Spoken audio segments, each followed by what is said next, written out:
யாருப்பா அந்த கஷ்டப்படுற ராசி? நாங்க தாங்க. கடக ராசி. அஷ்டம சனிங்க. எப்பங்க எங்களுக்கு ஒரு விடிவு காலம் பொறக்கும்? நம்மளுடைய நிலைமை இப்படிதான். இது போதாதுன்னு ஒரு ஃபோன தொறந்து ஏதோ கொஞ்சம் ரீல்ஸ் பார்த்தா சந்தோஷப்பட்டுக்கலான்னு பார்த்தா, நம்ம தான் சந்தோஷமா இல்ல. இந்த ரீல்ஸ் போடுறவங்கலாம் சந்தோஷமா இருப்பாங்க இல்லையா? அதையாவது பார்த்து கொஞ்சம் ஆறுதல் அடைஞ்சுக்கலான்னு போனா, அந்த இடத்துல கடக ராசி நேயர்களே, உங்களுக்கு 2025 மார்ச் மாதத்துக்கு அப்புறம் தான் நல்ல காலமா இருக்க போகுது. அதுக்கு முன்னாடி வரைக்கும் நீங்க இப்படிதான் கஷ்டப்பட போறீங்க அப்படின்னு மீம்ஸ போட்டு வச்சிருக்கான். உண்மைதானே? இந்த மாரிலாம் நெறைய விஷயம் பார்த்திருப்பீங்கல்ல. ஏன்னா அஷ்டம சனி, அஷ்டம சனி ஏன்டா நான் பட்ட கஷ்டத்துல இந்த வெந்த புண்ல வேல பாய்க்கிறது, எரியிற நெருப்புல எண்ணெய ஊத்துறது, இந்த மாதிரி வேலையெல்லாம் எல்லாருமே கடகத்த பார்த்து பார்த்து பண்ணிக்கிட்டு இருக்கீங்க. சரி உடுங்க. நாங்க பொறுமைசாலி தான். ஆனா எங்களால முடியலடா. ஏன்டா இப்படி பண்றீங்க?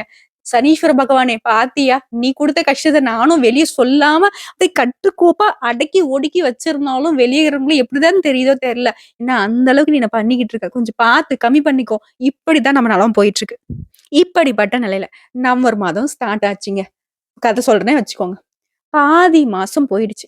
மீதி இருக்கக்கூடிய மாசத்துல கண்டிப்பா எனக்கு எதுவும் நல்லது நடக்க போறதில்ல. அது வரைக்குமாவது நான் வெளிய சொல்லி கத்தாம, கதறாம இருக்கிற மாரியாவது கஷ்டத்த குடுங்க அப்படின்னு நம்ம கடவுள்கிட்ட ஒரு வேண்டுதல வச்சோம். அதுக்கு அவரு என்ன செஞ்சாரு, ஆ சரி ஓகே. நீயும் ரொம்ப கஷ்டப்பட்ட, ரொம்ப அசிங்கப்பட்ட, அவமானப்பட்ட. உனக்கு கொஞ்சம் ரிலீஃப் குடுக்குறேனே அப்படிங்கிற மாதிரி, இப்போ அடுத்தடுத்து வரக்கூடிய நாட்கள்ல இவன் இங்க போறான், அவன் அங்க போறான். அவனும் அவனும் சேர்ந்து இருக்கிறதுனால இந்த மாரி யோகம் உருவாகுது. அது கூடவே சேர்த்து இந்த யோகம் இருக்கு. சரி ஓகே 2 யோகம் குடுக்குறேன். இந்த யோகத்தினால கொஞ்சம் பலன் வரும். அது நல்ல பலனா தான் இருக்க போகுது. கொஞ்சம் சந்தோஷமா இருந்துக்கோ. இப்படிங்கிற மாதிரி கடக ராசி கொஞ்சம் ரிலீஃப் கிடைச்சிருக்கு. அது என்னன்னு பார்க்கலாமா?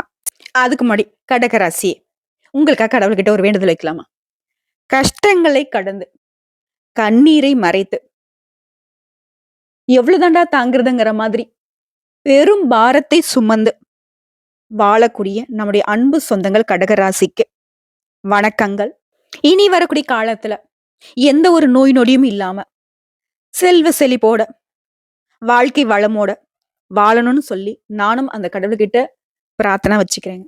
நல்லா இருப்பீங்க. ரொம்ப நல்லா இருப்பீங்க. இந்த வீடியோ பதிவை பொறுத்த வரைக்கும் உங்களுக்கு மனசுக்கு நிறைவே கொடுக்கக்கூடிய விதத்துல இருக்கும். கண்டிப்பா சந்தோஷமா இருக்குங்கிறத உணர்த்தி முடியும். இப்ப ஏதோ நல்ல காலம்னு சொன்னீங்க இல்லையா? அது எந்தெந்த கிரகங்களுடைய அமைப்பினாலன்னு பார்க்கலாமா? நவ கிரகங்கள்ல சூரிய பகவானை பொறுத்த வரைக்கும் இந்த காலகட்டத்துல விருச்சிக ராசியில இருக்காரு. செவ்வாய் பகவான் கடக ராசியில இருக்காரு. புதன் பகவான் விருச்சிக ராசியில நிக்கிறாரு. அப்போ சூரிய பகவானும் புதன் பகவானும் இணைந்து இருக்கக்கூடிய அந்த விருச்சிக ராசியில அதற்கு ஒரு யோகம் இருக்கு. ரிஷப ராசியில குரு பகவான், சுக்கிர பகவான் தனுசு ராசியில. தனுசு ராசியில இருந்துதான் சூரிய பகவான் விருச்சிக ராசிக்கு வந்தாரு. அப்ப முன்னாடி சூரிய பகவானும் சுக்கிர பகவானும் கூட்டணியில இருந்தாங்க. இப்போ வந்து சூரிய பகவானும் புதன் பகவானும் கூட்டணியில இருக்காங்க. சனி பகவான் வக்கர நிவர்த்தி அடைஞ்சிட்டாரு. அதுவும் கும்ப ராசியிலே, அவருடைய சொந்த ராசியிலே. அடுத்துதான் மீனத்தை பொறுத்த வரைக்கும் ராகு பகவானும், கன்னி ராசியை பொறுத்த வரைக்கும் கேது பகவானும் இருக்காங்க. இப்போ அந்த யோகம்னு சொன்ன இல்லையா, சனி பகவான் வக்ர நிவர்த்தி அடைஞ்சிருக்கிறது சஷ யோகத்தை ஏற்படுத்தியிருக்கு. ஓகேவா? அடுத்ததான் சூரியனும் புதனும் இணைந்திருக்கிறதுனால புதாதிய யோகம் உருவாகியிருக்கு. இந்த 2 யோகத்தை பொறுத்து பலன்கள்னு பார்த்தோம்னா யோகமான பலன்கள் தான் நம்முடைய கடகத்திற்கு உருவாகியிருக்கு.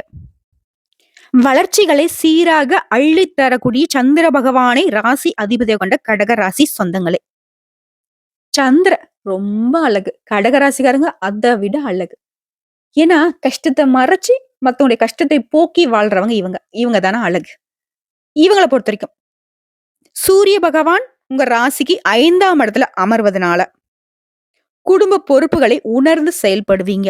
ஆல்ரெடி அப்படிதான். குடும்பத்துடைய கஷ்ட நஷ்டத்தை புரிஞ்சுக்கிட்டு தன்னுடைய தேவைகளை கூட குறைத்து கொள்ளக்கூடியவங்க, தன்னுடைய தேவைகளை மறந்தவங்க இவங்க. சோ இவருடைய அமைப்பின் காரணமா குடும்பத்துல இருக்கக்கூடிய பொறுப்புகளை உணர்வீங்க. பிள்ளைகளுக்கான தேவையான வசதிகளை செய்து கொடுப்பீங்க. குடும்பத்துல இருக்கிறவங்களுடைய தேவைகளை பூர்த்தி செய்து வைப்பீங்க. மனைவியின் மனம் கோணாமல் நடந்துப்பீங்க. ஆணாக இருந்தா. பெண்ணாக இருந்தீங்க அப்படின்னாக்கா கணவருடைய மனம் கோணாமல் நடந்துப்பீங்க. பக்குவமாக செயல்பட்டு சொந்தமா தொழில் செய்யக்கூடிய கடகராசி ஆணா இருக்கட்டும், பெண்ணா இருக்கட்டும், வியாபாரத்தை விரிவுபடுத்துவீங்க. அடுத்த உங்களுடைய ராசிக்கு அதிபதி என்ன சந்திர பகவானுடைய இடம்பெயர்ச்சி அப்படிங்கிறது உங்களுக்கு நன்மையை கொடுக்கக்கூடிய விதத்துல அமைஞ்சிருக்கு. இதன் காரணமா புதிய முதலீடுகளை செய்வீங்க. இதனால அதிக லாபத்தை அடைவீங்க. பண வரவுல எந்த ஒரு குறையும் கிடையாது. செவ்வாய் பகவானை பொறுத்தவரைக்கும் உங்களுடைய ஜாதகத்துல 1ஆம் இடத்துல அமர்ந்திருக்காரு. இவர் யாரு? பூமிக்காரகன். நிலம் சம்பந்தப்பட்ட எந்த விஷயமா இருந்தாலும் சரி, இவருடைய அனுகிரகம் தேவை. அப்படி பார்க்கிறப்போ ரியல் எஸ்டேட் தொழில் மூலம் அமோகமான லாபம் பார்ப்பீங்க. ரியல் எஸ்டேட் மட்டும் இல்ல, எந்த ஒரு சொத்து சம்பந்தப்பட்ட சேர்க்கையாக இருந்தாலும் லாபம் உண்டு. அடுத்த மணல் வியாபாரம் அப்படிங்கிறது சிறப்பான பலனை கொடுக்கும். சிறப்பான லாபத்திற்கு கை கொடுக்கும். அடுத்த புதன் பகவானை பொறுத்தவரைக்கும் உங்களுடைய ராசிக்கு 5ஆம் இடத்துல அமர்ந்திருக்காரு. இதை வச்சு பாக்குறப்போ குடும்பத்துல சுபகாரியங்கள் திடீர்னு நடக்கும். அதற்கான செலவுகள் கொஞ்சம் ஈடு கட்ட முடியாம தடுமாறதுக்கு வாய்ப்பு இருக்கு. பட் செலவு அப்படிங்கிறது சுப செலவுகளாக கொண்டுதான் முடியும். கடகராசியை பொறுத்தவரைக்கும் நல்ல காலம். திடீர்னு அதிர்ஷ்டம் கொட்டும். அடுத்த பெரியவங்களுடைய சந்திப்பு அப்படிங்கிறது தெய்வ வழிபாடு செஞ்ச அளவுக்கு உங்களுக்கு மனசுக்கு நிறைவையும் கொடுக்கும். அதே மாதிரி நீண்ட நாட்களாக நீங்க வைத்திருக்கக்கூடிய தெய்வ பிரார்த்தனைகளை இந்த காலகட்டத்தில் நிறைவேற்றி சந்தோஷப்பட போறீங்க. குடும்பத்தோட குலதெய்வ கோயிலுக்கு சென்று வழிபடுவதற்கான வாய்ப்புகளும் உண்டு. இதைத் தொடர்ந்து குரு பகவானை பொறுத்தவரைக்கும் உங்க ஜாதகத்துல 11ஆம் இடத்துல அமர்ந்திருக்காரு. குடும்பத்துல புதிய ஜீவன் உருவாகும். அதாவது ரொம்ப நாளா கல்யாணம் ஆயிட்டு குழந்தை பாக்கியம் இல்ல, கண்டிப்பா குழந்தை பாக்கியம் உருவாகும். கணவன் மனைவி உறவு அப்படிங்கிறது ரொம்ப மகிழ்ச்சி தரக்கூடிய விதத்துல இருக்க போகுது. கடன் தொல்லைகள் அகலும். மனக்கவலைகள் விலகும். உடல் ஆரோக்கியம் மேம்படும். இதற்கு எல்லாத்துக்கும் காரணகர்த்தா குரு பகவான். அடுத்து சுக்கிர பகவான் உங்க ராசிக்கு 6ஆம் வீட்டுல அமர்ந்திருக்காரு. கூட்டு தொழில் செய்யறவங்க, சொந்தமா தொழில் செய்யறவங்க எல்லாருக்குமே தொழில் முன்னேற்றம் அடைந்து அதிக லாபம் உண்டு. அடுத்த குடும்ப வாழ்க்கையிலேயே திருமணம் ஆகாத கடகராசி அன்பர்களுக்கு திருமணம் கைகூடி வரும். உங்க மனசுக்கு பிடிச்ச வாழ்க்கை துணை அமையும். ரொம்பவே சந்தோஷத்தோட இல்லற வாழ்க்கையில அடியெடுத்து வைக்க போறீங்க. வீட்டுல கெட்டி மேல சத்தம் உறுதி. அதே மாதிரி திருமணம் ஆனவர்களுக்கு கணவன் மனைவி உறவு அப்படிங்கிறது வலுப்பட்டு நிற்கும். அந்யோன்யமா இருக்க போறீங்க. குழந்தை பாக்கியம் கிடைக்க போகுது. கெட்டி மேல சத்தமும் மழலை சத்தமும் கடகராசியோட வீட்டுகள்ல ஒழிக்க போகுது. அடுத்ததான் சனி பகவானை பொறுத்த வரைக்கும் இவர் யாரு? அஷ்டம சனி இல்லையா? அவர் 8ஆம் இடத்துல அமர்ந்திருக்காரு இல்லையா? இதன் காரணமா நம்மளுடைய கடகத்திற்கு கண்டதை சாப்பிட்டு வயிறை கெடுத்துக்காதீங்க. இவர் உடல் ஆரோக்கியத்தை மட்டும் கொஞ்சம் எச்சரிக்கைப்படுத்துறாரு. அதே மாதிரி எந்த ஒரு பொருளுக்கும் ஆசைப்படாதீங்க.